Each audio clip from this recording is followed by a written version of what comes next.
Minsan mayroon lang, isa lang talaga na ang printer niya, isa lang, isang ibang klase. Kasi once na nilans ng manual yan, ito lang ang nilayan mo para mag-insert. Ngayon yung by David, kailangan itali mo yung dulo. Bukod nito, itatali mo yung dulo para pag hinila mo na ito, pero nakasabit siya, no? Nakasabit siya doon sa David. Pag hinila mo yan, doon pa lang sa taas, mag-imprint na siya. Para siya ngayon hindi mahiwalay. Itatali mo ang dulo. Parang ano yun, sa live boat, no?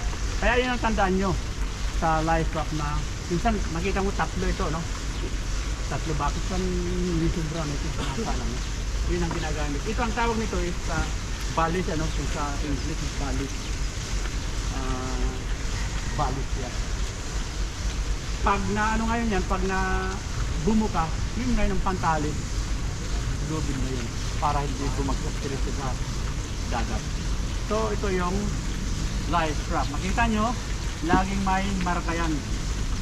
Top, then yung capacity, ano? Then yung expiry nandyan.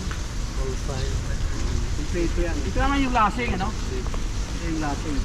Para hindi siya bumuka. Makikita natin doon, mayroon din extra na lasing. Bakit mayroon sa gitna? Okay. Ano pa? Ito na yung tayo sa isa, no? Isa.